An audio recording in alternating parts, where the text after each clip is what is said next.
Behind us is one of our compost piles, but today we're going to show you how to build a Johnson-Su bioreactor, which is a great way to make fungally dominated compost for your garden that will rejuvenate very fast any garden with poor soil. And the cool thing about this composting system is that it is no turn. So it is a lot less work for what some people say is a superior compost.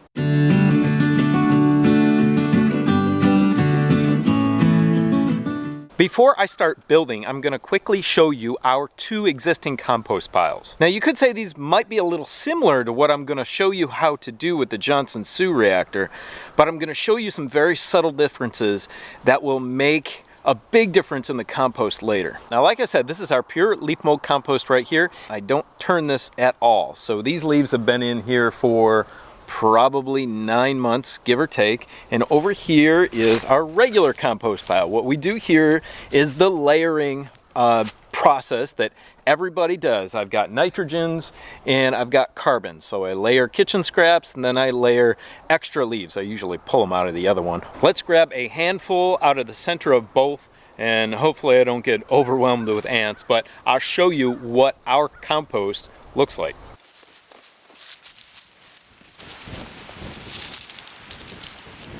Now you may or may not be able to see it, but there is good fungal growth in this. I'm not sure what species or how many, but there is good fungal growth.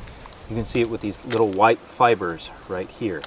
You can also see some serious growth here within the layers of the leaves. And here is this one.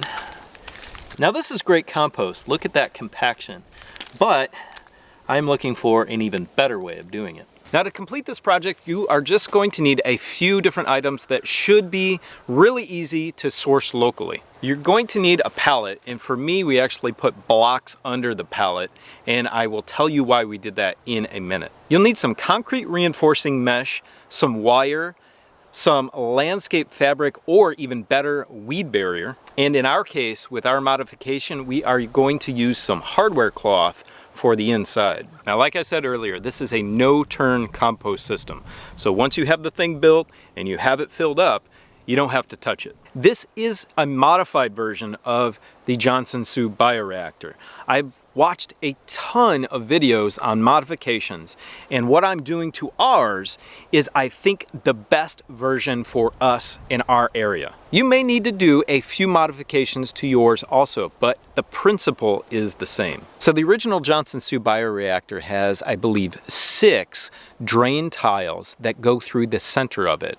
Those drain tiles are used to bring air through the entire pile, and they are removed after just a few days. But in some other designs that I've seen that I will adopt ideas from, they have a large central core that brings just as much air in and at the right depth as the original Johnson-Su reactor. The nice thing about that central core is it does not have to be removed, and there are larger areas to be able to put the compost product in the reactor itself. Now for the central core, you can use chicken wire, but it's a little bit flimsy. So you will probably have to come up with some sort of stabilization system for it when it's in the center so it doesn't collapse. What we are going to use is this 1/4-inch hardware cloth, which is much more stiff and should hold its rigidity in the center of the reactor. And definitely not a lot is getting through that. But just as much air is coming into the pile from the center core made from this. So some people don't like to use any plastics in their garden. For me, it's not a problem. And when we utilize this in the bioreactor, it's going to help keep moisture inside the reactor, which is extremely important. And I'll tell you why in a minute. So in our area, we could only find these concrete mesh panels. They are 42 inches tall by 7 feet wide. So for us, we've overlapped this 1 foot. We are going to use some wire and we're going to connect both sides so that we can make a strong seam here so we can bend it. And this will give us a 4-foot diameter reactor, which is exactly what we want. Now what I like about weed barrier compared to landscape fabric is it's much more rugged and durable. This lasts years and years out in the sun. It's UV treated, it's made for this. Other landscape fabrics can break down very quickly, so if you're interested, this one will be in the description below. It's the one we use all the time in our garden on the channel. So this is a 48-inch weed barrier, and it's perfect for this 42-inch concrete mesh. It gives us the ability to wrap this over the edge, and then we're going to take some wire and kind of sew it on there. We're going to poke it through and come over and just poke it through the other side like you are sewing something. Once we're done that along the entire length, we will bend it into that cylinder and secure the other side of the concrete mesh with that heavier wire. Now the reason I wanted this pallet up on blocks is for two reasons. If I let this pallet sit on the ground here, it's going to rot. And this bioreactor will be out here for at minimum 1 year to do its job. The second reason is because of the rhizomatous grasses around here. They get into everything. So if it's lower to the ground, those grasses are going to find their way into the reactor. I believe this is a good height to prevent that. Now what we're going to do is we are going to cover our pallet with landscape fabric. So in a lot of other bioreactor designs, you actually cut a hole in the pallet, you cut a hole in the landscape fabric here, and you have large holes going all the way through to the ground where the tubes are. Since we have such a large diameter air column in the center, I don't think that's necessary. Now for our center column with our hardware cloth, if you want a diameter of 12 inches, you're going to need a piece that's 38 inches long. So let's cut that. What I'm going to do is just overlap this a little bit and weave some wire through it to hold it in place. So if you are worried about the center column moving around or the exterior structure moving around, you can use fencing staples to hold it to your pallet. Now that we have our weed barrier on our concrete mesh, we're going to bend it in a circle and wire it into place. You want to remember that you want the fabric on the inside and the wire facing out. And you will need a 48-inch diameter cylinder. So ideally, you want your central air column to be as tall, if not a little bit taller, than your outside structure here. But we are utilizing materials that we already had on hand and we didn't want to purchase any more. So as you can see, at any point in our bioreactor structure, we have at least 2 feet from the center to the outside.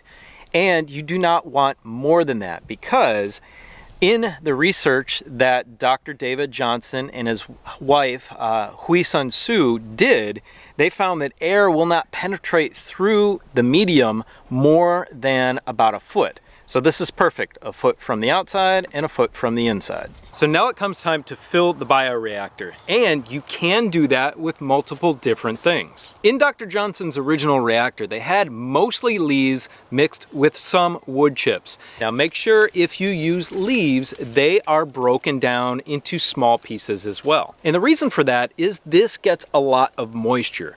So they will start to mat on top of each other if they're not broken up. That matting causes the process to slow down. Now, after you have your reactor filled up, there is another special ingredient that you need to add a few days after, and that is worms. Now, you cannot add worms until the inside temperature is below 80 degrees. That reaction of heat at the beginning is called a thermophilic reaction, and you need to wait until that's done or you will kill your worms. And we will be adding red wigglers. They are the best at composting. Let's get to chipping and filling this up with our material, and I will let you know about another crucial step in this process that you have to do. Why am I wearing a different shirt? Another great homestead skill is small engine repair. This wasn't working a few days ago, which is when I filmed the first half of this video. Now it is, now I can finish it for you. Make sure you build your skills in every area if you're out on a homestead.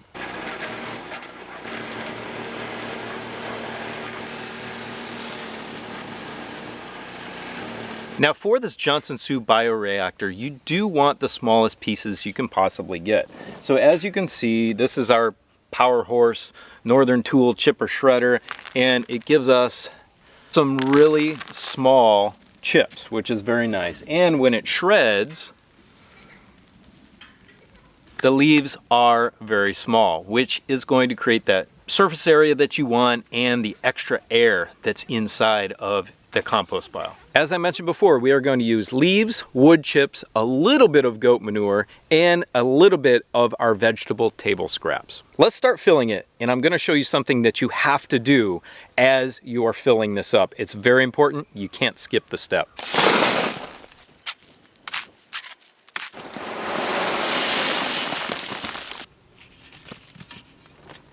And that extremely important step is water. This must be soaked down really, really well.